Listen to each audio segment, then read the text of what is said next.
la question que je me pose aujourd'hui, c'est il fut un temps où tu disais que ton objectif c'était d'avoir 100 000 abonnés sur YouTube. Aujourd'hui, j'imagine que c'est plus le cas. Comment est-ce que tu définis aujourd'hui ton objectif, si tu en définis un? J'ai plus vraiment d'objectif en fait. J'ai envie de faire des trucs qui m'intéressent. J'ai pas envie de m'enfermer dans un format ou dans un objectif. Tu vois, par exemple, si j'étais resté enfermé dans cet objectif de 100 000 abonnés sur YouTube, là, je serais encore en train de faire quelque chose qui me plaît pas forcément sur YouTube pour les avoir. Et je suis content de l'avoir abandonné. Donc, c'est bien les objectifs, ça donne un cap en fait. Tu sais dans quelle direction aller. Mais j'essaie de pas trop prendre ça au sérieux. Donc aujourd'hui, j'ai pas vraiment d'objectif. Mon objectif, c'est de maintenir ce que j'ai là, de continuer à le faire progresser tranquillement, de trouver de nouveaux sujets qui m'intéressent aussi, d'élaborer de nouveaux systèmes.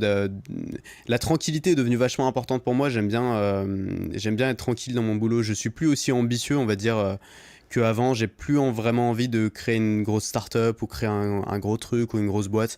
Je pense que j'ai énormément de privilèges de faire aujourd'hui un boulot qui me permet de vraiment bien gagner ma vie en ayant une immense liberté et en ayant surtout beaucoup de temps libre et sans grosse pression et en faisant quelque chose qui me passionne surtout que je pense que c'est très très rare en fait.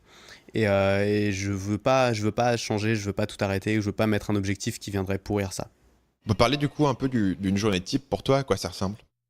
Ouais, bah ma journée type, alors si j'ai pas de formation à faire, quand je fais une formation, j'en fais une toutes les 2 semaines, généralement ça me prend une journée, enfin une grosse matinée.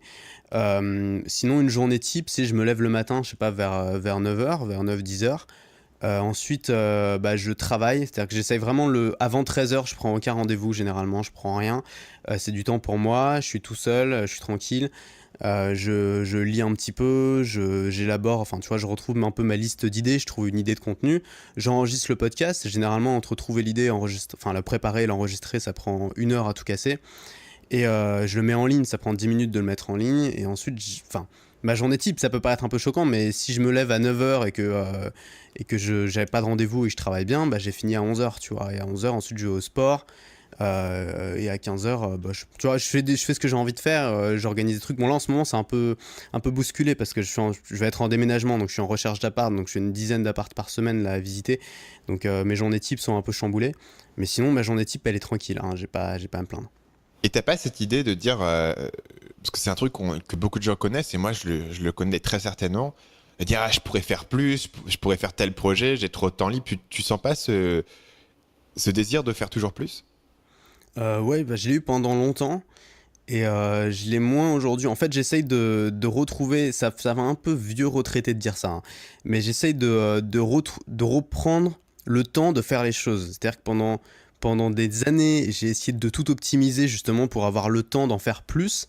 Et je me suis rendu compte que ce temps-là, je le passais pas à en faire plus, mais je le passais à glander sur Facebook et sur YouTube, tu vois. Parce que en fait, mon temps d'attention était limité. Faire un podcast, ça demande quand même beaucoup de temps de cerveau. Enfin, je sais pas si tu t'en rends compte, mais faire une formation, enfin, tu dois le vivre aussi, tu vois. Mais par exemple, quand tu enregistres une formation, tu t'épuises à une vitesse incroyable, quoi. Moi, je peux pas enregistrer 12 heures de formation dans une journée, c'est impossible, tu vois. J'enregistre peut-être Moi, 2 heures. moi, je peux faire 1 heure 20 je pense. Ouais, Au moi, bout d'une voilà, heure tu vois. 20 en fait, tu l'entends dans ta voix, quoi. Tu tournes Ouais, c'est ça, tu- t'arrives plus à parler, tu t'es fatigué, c'est épuisant en fait de créer du contenu. Donc pour moi, le podcast, tu vois, c'est 1 heure de concentration intense.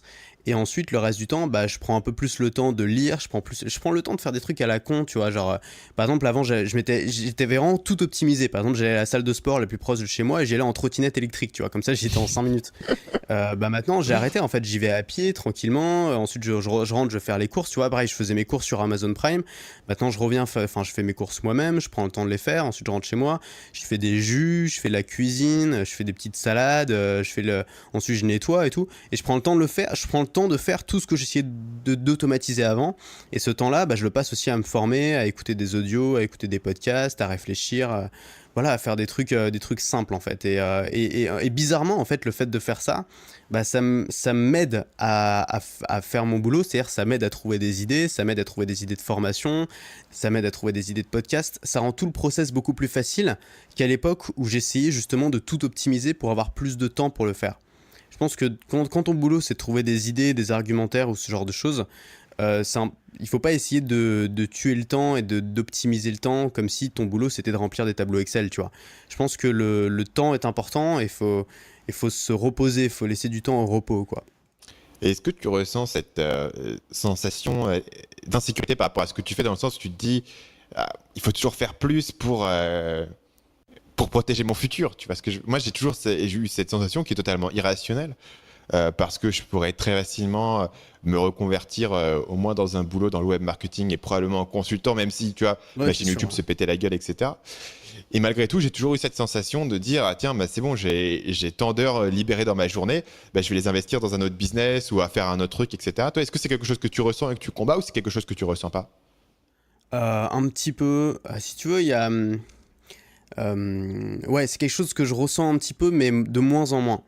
C'est-à-dire que mon but, c'est que chaque journée se ressemble le plus possible.